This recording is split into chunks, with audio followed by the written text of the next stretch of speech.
Eu gosto de tentar romper um pouco uma lógica que eu acho dualista e, de novo, eu acho que ela não agrega para soluções do desenvolvimento nacional, né? Eu falei aqui em reforma administrativa do Estado. Eu tô achando engraçado que é um esquerdista que é a favor da redução da carga tributária. Só que a conta não fecha, porque ele quer aumentar o número de estatais. É uma conta meio estranha essa daí. Eu quero reduzir a carga tributária e aumentar o número de empresas e de cargos públicos e de empregos da administração pública indireta. Quer dizer, isso daí é no mínimo estranho, para não dizer o máximo do que é isso daí, né? Mas eu acho interessante, eu quero voltar nessa questão do projeto. Tem evasivas maravilhosas aqui do Gustavão. Gustavão não consegue falar qual é a revolução que ele quer fazer. Até agora, eu quero entrar na revolução do Gustavo. Eu quero pegar em armas e fazer alguma coisa com Lula, Gustavo. Mas eu não sei o que fazer porque você não me deu o caminho ainda. A gente está preso na sala de aula discutindo tarifa dos Estados Unidos, que tem uma guerra comercial gigantesca iniciada pela China, que você tanto critica, mas daí passa pano para a China quando é para falar mal do Trump, que eu acho interessantíssimo também. Agora, qual que é o espírito dessa revolução que você quer fazer? Quem que você quer derrubar? Que bens você quer expropriar da iniciativa privada? Que empresário brasileiro você quer expropriar? Que fazenda você quer expropriar? Você quer trazer as pessoas para qual lugar? Como é que você vai fazer a divisão urbanística do Brasil? Como que você vai alocar recursos? Como é que funciona uma revolução do proletário? Porque, de novo, a gente está aqui cheio de aforismos teóricos e ilações maravilhosas sobre desenvolvimento nacional. Eu estou falando pelo menos uma coisa bem óbvia na direita, que é reduzir carga tributária, reduzir o tamanho do Estado. E a pergunta que eu quero fazer para você é, bicho, você foi eleito presidente, ou você foi eleito, sei lá, síndico do condomínio, o que você vai fazer com o poder que te deram? O que você vai fazer com as competências que foram outorgadas para você pelo processo democrático do qual você já falou, né? Não acredita, não tem confiança. Eu também não tenho muita confiança nesse nosso processo democrático, tá? Mas pelo menos eu não falo e não defendo revolução sangrenta e violenta. Então eu preciso entender onde é que está esse meio termo entre o processo democrático desacreditado e a revolução sangrenta que você relativizou e falou que tem origem capitalista, inclusive. Vamos lá, Gustavo. Vamos lá, então. Bem, estatal é uma coisa, carga tributária é outra, né? Você deve saber que as estatais, elas são empresas capitalistas, inclusive um capitalismo que tem receitas próprias, que inclusive quando precisam de investimentos, contraem crédito com bancos, que vendem os seus produtos, arrecadam, pagam os seus custos e não tem nada a ver com carga tributária realmente. Pelo menos não as empresas estatais, não estou dizendo que é o modelo que eu defendo.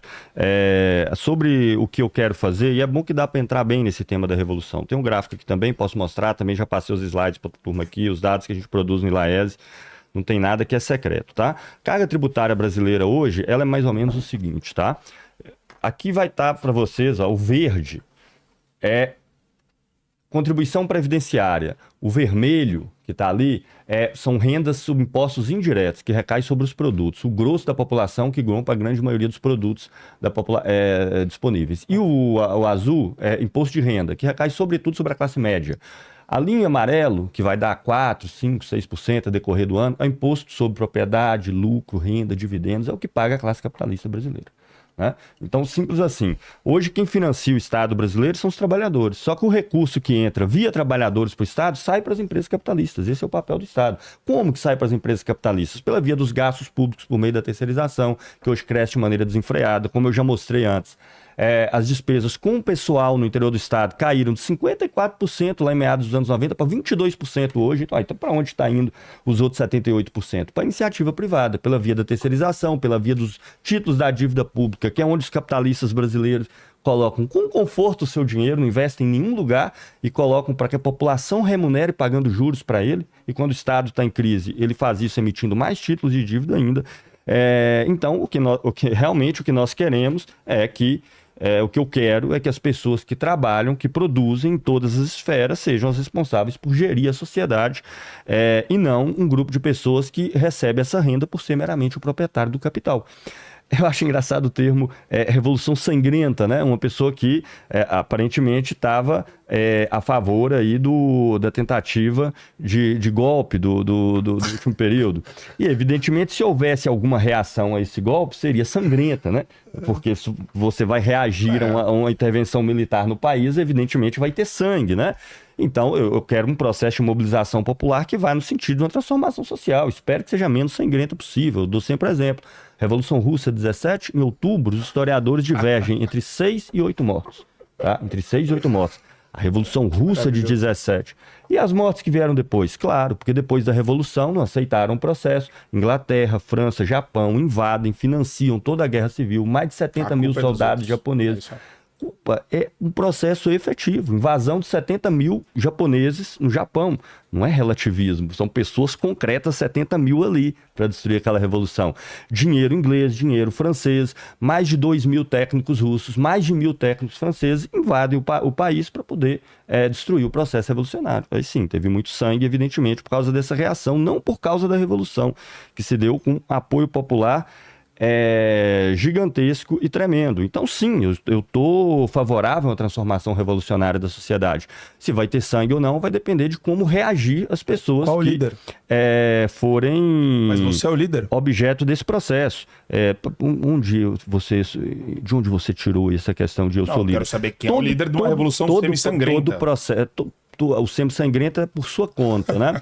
Todo processo pode ser organizar um podcast, pode ser o que for, sempre tem pessoas que assumem função de organização e de liderança. Sei lá, qual que é o líder de um processo que não aconteceu, eu não tenho esse poder de clara evidência, não. Todo processo, e sobretudo processos massivos, tem muitos líderes, né? Tudo que acontece relevante na sociedade tem. Quem vai ser? Eu sei lá, eu não tenho o futuro na minha cabeça. Eu sei o que eu quero. Quem vai ser o líder dessa transformação que eu quero? Eu sei lá quem vai ser o líder. A questão é qual a transformação que eu quero. Por quê? Por que isso funciona? Quais as medidas que têm que ser feitas? Né? Como que eu posso resolver o problema? E aí todas as pessoas que concordam com isso vão se organizar para poder fazer. Vai ter umas que vão assumir papel de organização e liderança, outras vão assumir papéis de propaganda, de disputa pública, de escrita de texto, como tudo, em todas as correntes, em todos os lugares. Esse ponto não diferencia os revolucionários de qualquer outra posição que possa existir, né, no interior da sociedade. Então é isso, todos esses atributos aí do sangue, tudo, é tudo por sua conta, mas certamente a gente quer expropriar sim as grandes empresas brasileiras, as principais... Para começar, no Brasil, teria que pegar pelo menos as 200 maiores grupos econômicos do Brasil. A gente tem um estudo e nós mostramos como esse é um setor que permite... quero muito ver esse estudo. Quais são as empresas que vocês vão expropriar? Como esse é um setor que está ali, o coração do capitalismo brasileiro e poderia servir de ponto de partida para um projeto de transformação. Réplica, Marco. Não, eu adorei isso daqui. Eu quero essa lista de empresas que a gente vai expropriar. Eu tô com a garrucha no carro pra gente trabalhar. A minha empresa é pequena, estamos começando, né, Meu Léo? Deus do céu. Não olhe para nós, Isso não. daqui é muito bom. Eu acho maravilhoso esse negócio também. Que líder? Eu só tô falando o caminho que eu quero seguir, né? Eu sou o intelectual que tá falando de uma revolução semi-sangrenta. Vai ter sangue, vai ter... Eu acho que entrar numa empresa... Com licença, o senhor gostaria de, por favor, fornecer a mobília, a equipe, as contas bancárias? Não. Pode sair daqui. Você é uma pessoa maluca que tá entrando na minha empresa falando que quer expropriar minha empresa. Não. Agora, aqui, ó. Tem uma arma. Peraí, até onde eu sei, isso é crime, não é? Acho que é crime. Tentativa de homicídio, sequestro, assalto.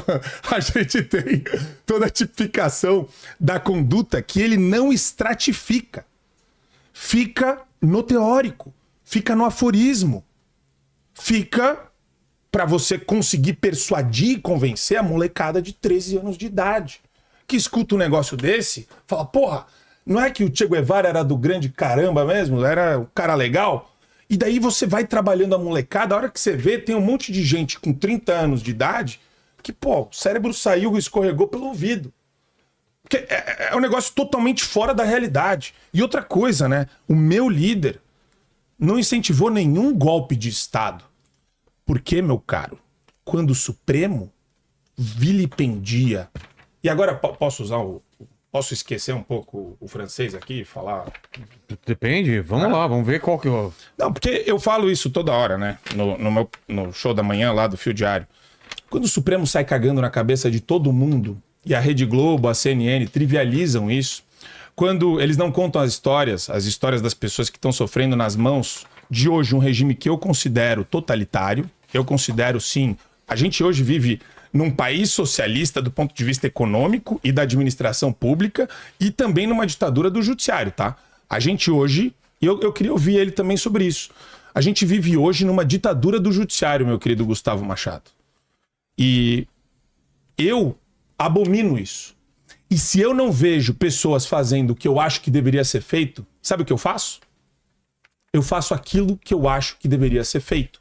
Eu abro uma associação no exterior, eu começo a militar em prol da liberdade de expressão e de imprensa no Brasil, eu tento criar uma rede de pessoas para a gente promover a pauta e a conscientização dela, e eu tento trabalhar entre capitais, editando livros, escrevendo livros, promovendo artigos dos meus amigos que trabalham com isso, André Marcília, todo mundo que eu conheço da direita, que são os meus amigos mais próximos, eu não quero aqui ficar citando nome para não esquecer ninguém, mas eu acho que assim, se eu tenho o objetivo, eu não saio por aí terceirizando responsabilidade. Eu acho que a vida adulta, ela remete a você assumir a responsabilidade para implantar o plano que você quer ver para o Brasil do futuro. Tanto que eu falo, o lema do Fio Diário é: temos um país para salvar.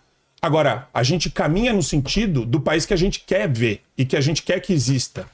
E sem nenhum líder à vista, eu consigo falar para você de vários líderes no âmbito da direita que defendem a liberdade de imprensa e de expressão, e você não consegue me falar um que defende a sua teoria. Gustavo.